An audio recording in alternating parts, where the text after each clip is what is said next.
दोस्तों, राहुल गांधी ने चुनाव आयोग के खिलाफ एक ऐसी जंग छेड़ दी है कि चुनाव आयोग की साख अब मिट्टी में मिलती नजर आ रही है।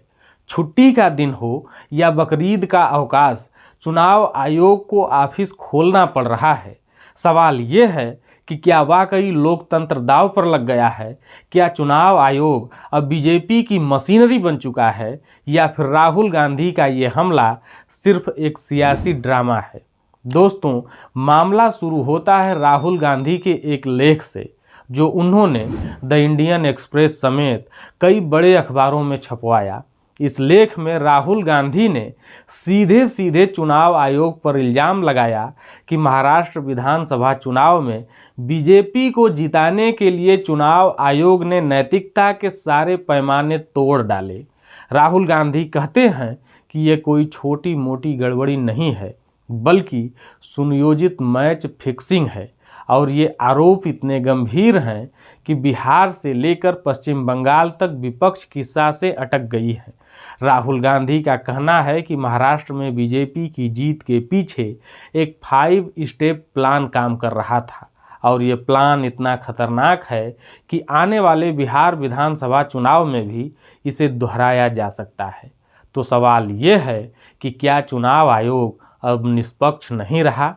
क्या वो बीजेपी की वेल आयल्ड मशीन बन गया है?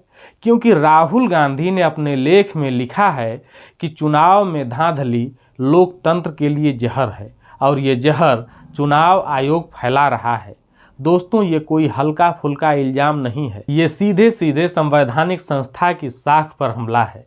अब जरा राहुल गांधी के सबूतों पर नज़र डालते हैं। उन्होंने अपने लेख में एक चार्ट भी पेश किया है, जो महाराष्ट्र चुनाव के आंकड़ों को उजागर करता है। चार्ट में साफ दिख रहा है 2009 में महाराष्ट्र विधानसभा चुनाव में प्रोविजनल वोटर टर्नआउट था 60% और फाइनल टर्नआउट 59.5%, यानी सिर्फ आधा प्रतिशत का अंतर। 2014 में प्रोविजनल टर्नआउट 62% और फाइनल टर्नआउट 63.08%, मतलब कि 1% का अंतर। 2019 में यह अंतर आधे प्रतिशत के आसपास था, लेकिन 2024 में प्रोविजनल वोटर टर्नआउट 58.2% था और फाइनल टर्नआउट 66%, यानी पूरे 8% का अंतर। राहुल गांधी कहते हैं ये अंतर नहीं, ये वोटों की चोरी है। इतना ही नहीं दोस्तों, राहुल का दावा है कि महाराष्ट्र के 1 लाख बूथों में से सिर्फ 12,000 बूथों पर ही नए मतदाता जोड़े गए, और ये वो इलाके थे जहां लोकसभा चुनाव में बीजेपी का प्रदर्शन बहुत ज़्यादा खराब था। हर बूथ पर शाम 5 बजे के बाद औसतन 600 वोट डाले गए। अब सोचिए, अगर एक वोटर को वोट डालने में 1 मिनट भी लगे तो 600 वोट के लिए 10 घंटे चाहिए, लेकिन मतदान तो 6 बजे बंद हो गया। तो ये अतिरिक्त वोट आए कहाँ से? राहुल का जवाब है फर्जी मतदाता। और इन 85 विधानसभाओं में से ज़्यादातर सीटें एनडीए ने जीती। राहुल गांधी ने इसे और गहराई से समझाया कि कामठी विधानसभा का उदाहरण लेते हुए उन्होंने कहा कि लोकसभा 2024 के चुनाव में कांग्रेस को 1,36,000 वोट मिले थे, बीजेपी को 1,19,000 वोट मिले, जबकि 6 महीने बाद विधानसभा चुनाव में कांग्रेस के वोट वही रहे, पर बीजेपी के वोट 1,75,000 हो गए, यानी 56,000 वोटों की बढ़ोतरी। राहुल गांधी ने तंज कसा, लगता है नए वोटर चुंबकीय तरीके से बीजेपी की ओर खींचे चले गए, और वो चुंबक था कमल का फूल। दोस्तों, ये इल्ज़ाम मजाक नहीं, बल्कि सीधा चुनाव आयोग की नीयत पर सवाल है। अब बात करते हैं चुनाव आयोग के जवाब की। राहुल गांधी के इस हमले से आयोग इतना तिलमिला गया कि बकरीद की छुट्टी और शनिवार के अवकाश के बावजूद उसने बैठक बुलाई और फिर जारी किया गया एक जवाब। लेकिन ये जवाब क्या था? आयोग ने कहा, ये आरोप बेतुके हैं। चुनाव के फैसले पक्ष में न आने पर ऐसी बातें की जाती हैं। 24 दिसंबर 2024 को कांग्रेस को जवाब दिया गया था। सारे तथ्य हमारी वेबसाइट पर हैं। लेकिन मज़ेदार बात यह है कि जवाब पर किसी के हस्ताक्षर नहीं थे। इस पर कांग्रेस ने तुरंत पलटवार किया। हस्ताक्षर क्यों नहीं है? इतनी घबराहट क्यों? और राहुल गांधी तो और आगे बढ़ गए। उन्होंने कहा, प्रिय चुनाव आयोग, आप संवैधानिक संस्था हैं, बिना हस्ताक्षर के टाल मटोल वाला नोट जारी करना जवाब नहीं है। मेरे सवालों का जवाब दो। महाराष्ट्र के मतदान केंद्रों की सीसीटीवी फुटेज दो। डिजिटल मतदाता सूची सार्वजनिक करो। सच बोलो तो साख बचेगी। दोस्तों, ये जंग अब जवाबी जंग बन चुकी है। अब सवाल ये है कि राहुल गांधी का ये हमला सिर्फ महाराष्ट्र तक सीमित नहीं रहेगा।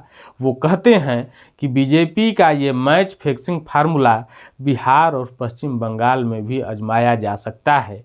बिहार में अगले 6 महीने के अंदर विधानसभा चुनाव हैं। आरजेडी और महागठबंधन की तो सांसें अटकी हुई हैं। राहुल गांधी ने लिखा, महाराष्ट्र में जो हुआ वो बिहार में दोहराया जा सकता है और फिर उन राज्यों में जहां बीजेपी हारती दिख रही है। इसका मतलब उनका इशारा ममता बनर्जी के बंगाल की ओर है। अगर राहुल गांधी के ये आरोप सही हैं तो ये लोकतंत्र के लिए खतरे की घंटी है, क्योंकि अगर चुनाव आयोग ही बीजेपी का प्लेयर बन गया तो जनता का वोट देने का अधिकार बेमानी हो जाएगा। राहुल गांधी कहते हैं, जनता का भरोसा टूट रहा है, संस्थाएं कमजोर हो रही हैं और सच कहें तो ये सवाल हर भारतीय को परेशान कर रहा है। राहुल गांधी का कहना है कि चुनाव आयोग ने सवालों से बचने के लिए नियम ही बदल डाले।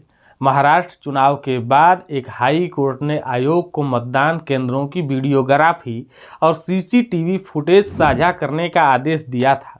लेकिन क्या हुआ? केंद्र सरकार ने आयोग से सलाह लेकर निर्वाचन संचालन नियमों में बदलाव कर दिया। राहुल ने इसे धांधली पर पर्दा डालने की कोशिश बताया और तो और डुप्लीकेट एपिक नंबरों का मामला भी सामने आया। राहुल कहते हैं, फर्जी वोटरों की चिंता गहरी हो रही है, लेकिन असली तस्वीर इससे भी भयानक है। उन्होंने संसद में ये भी मुद्दा उठाया, बोले वोटर लिस्ट पर पूरे देश में सवाल है। हर विपक्षी राज्य में ये बात उठ रही है। हम इस पर बस इतना ही कहना चाहते हैं कि इस पर विशेष चर्चा हो, लेकिन सरकार और आयोग चुप क्यों है? राहुल गांधी का सबसे बड़ा इल्जाम ये है कि चुनाव आयोग अब सरकार की कठपुतली बन गया है। उन्होंने कहा, चुनाव आयुक्त चुनने वाली कमेटी से चीफ जस्टिस को हटाकर केंद्रीय मंत्री को बैठा दिया गया। निष्पक्षता खत्म, कंट्रोल सरकार के हाथ में। राहुल ने आयोग के साख की धज्जियां उड़ा दी है और ये पहली बार नहीं है दोस्तों। विपक्ष लंबे वक्त से कहता आया है कि आयोग बीजेपी के इशारे पर काम कर रहा है, लेकिन राहुल ने इसे लिखित रूप में डेटा के साथ इतने तीखे अंदाज में पेश किया कि आयोग के पास जवाब देने के अलावा कोई चारा नहीं बचा। एक तरफ राहुल के गंभीर इल्जाम, वोटर लिस्ट में हेराफेरी, फर्जी मतदाता, मैच फिक्सिंग, दूसरी तरफ आयोग का बिना हस्ताक्षर वाला जवाब और टाल मटोल। सवाल ये है कि क्या वाकई चुनाव आयोग की नीयत में खोट है?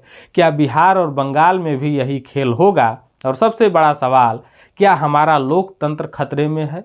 हमें कमेंट में बताएं कि आप इस जंग को कैसे देखते हैं। राहुल गांधी सही हैं या ये सिर्फ सियासी शोर है? वीडियो को लाइक करें, शेयर करें और हमारे चैनल को सब्सक्राइब करना न भूलें।